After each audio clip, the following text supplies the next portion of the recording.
Hello and welcome to our Pechakucha on Buddhism. This is a very exciting one for me. I really like Buddhism and I'm going to give it my best, but like Hinduism, Buddhism is very complicated, so I'm going to be glossing over a lot of intricacies, but I'm going to try to do my best and give you a good overview of some of the basics. So we have to start Buddhism by talking about the Buddha. Like some of the other belief systems we've talked about, Buddhism has a founder that we think is probably historical.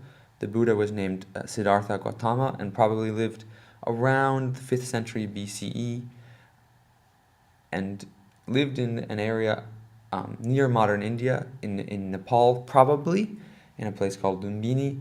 And it's really important to understand that context because the things that were going on in India at that time really probably influenced the Buddha a lot. And one of the most important things would have been early ancient Hinduism. And we've talked about Hinduism from last time. There's the Om symbol.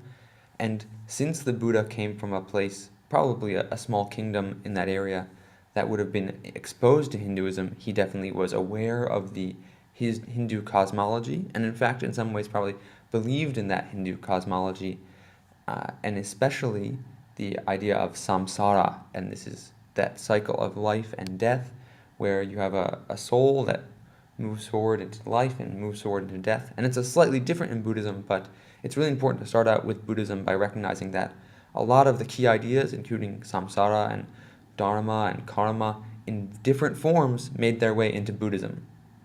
Now, one of the key ideas that I didn't mention just now is moksha, as that final goal, and in Buddhism as well, the final goal is something called nirvana. And that's really the reason that the Buddha is because as a man, he followed this process, he reached nirvana, this ecstatic oneness with the world. And that journey for him begins here, which is possibly the birthplace of the Buddha, possibly where he grew up, and it was a palace. The Buddha was a prince, and there was a prophecy that said that as long as he stayed within the palace, he would become a great king. But if he left the palace, he would become a religious leader. Well, the truth is he got out of the palace, he went and saw the world, and he especially saw the suffering of the people. He saw an old man, a sick man, and a dead man. Here's the old man in the back. And then finally he saw a praying someone who seemed like they had peace with the world, and he realized, wow, I can't stay in this palace, I have to go and realize more about the world, and really I have to try to find peace. And eventually he did. He reached nirvana, according to Buddhists, through meditation. He tried a lot of different methods, and then eventually he decided to sit until he reached it. He realized the truth about the world, he realized how to get there, what people needed to do to find lasting happiness, lasting enjoyment, and that's called nirvana. And as soon as he found it, he started telling other people. Of course, if you had a secret like that, you couldn't keep it to yourself. He went out and he told other people. Here he is teaching here. He didn't notably write any of it down. He just told it verbally, but we have records now of other people who wrote it down. And there are some really important ideas that the Buddha gave to his those early followers. And the first one is the Four Noble Truths. We have 4 things here. And this is really the foundation, the basis for a lot of other Buddhist thought and philosophy.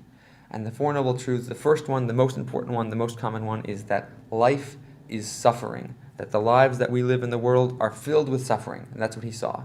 And the second one, this is another revelation for him, is that suffering is caused by wanting. Since we want things, we suffer. And this is a little similar to what Plato is talking about in the Phaedo, maybe. And in number 3, he says, you can end suffering by ending wanting, and you end wanting by following the Noble Eightfold Path. So you want to end suffering? I have a method for you.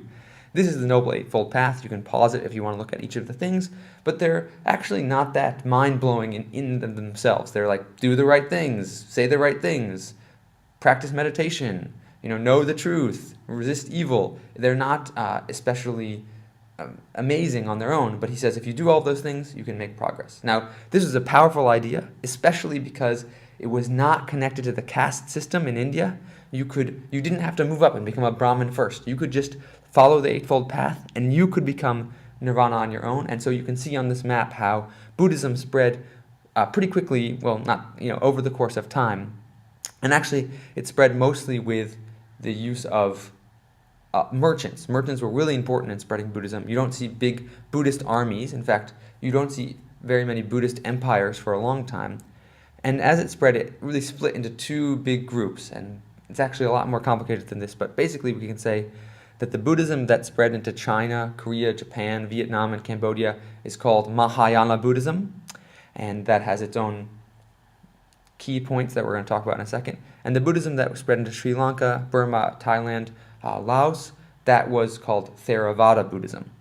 And we're going to talk about Theravada first. It's very much focused on the individual to some degree, in that Theravada Buddhism believes that individuals should try to follow the view of the Buddha, that the Buddha was giving us instructions on to what to do if we wanted to reach nirvana ourselves, and we had to work on that individually to bring ourselves. And they also said, that would have some positive things for the world. But Mahayana Buddhism is very much focused on individual practice. The purpose of it is to benefit the world. And it involves ritual, it involves beliefs, it involves visiting temples. All of those things are connected with Mahayana Buddhism. And again, that's what's going on when you visit a temple in Korea. That's definitely Mahayana Buddhism. One of the key ideas with this is it a philosophy or is it a religion? It definitely has aspects of both.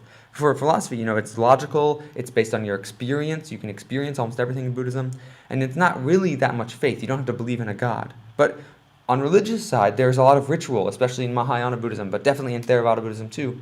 And you also, in some forms of Mahayana Buddhism, you do have faith. You do believe in, for instance, in Amida, in some Pure Land forms.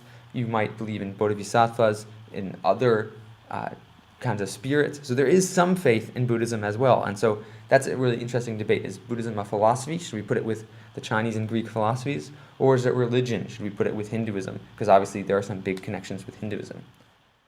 As always, thank you very much for watching. I hope you'll come for the next video, which will be about Christianity. That's a big one. So I'll see you then.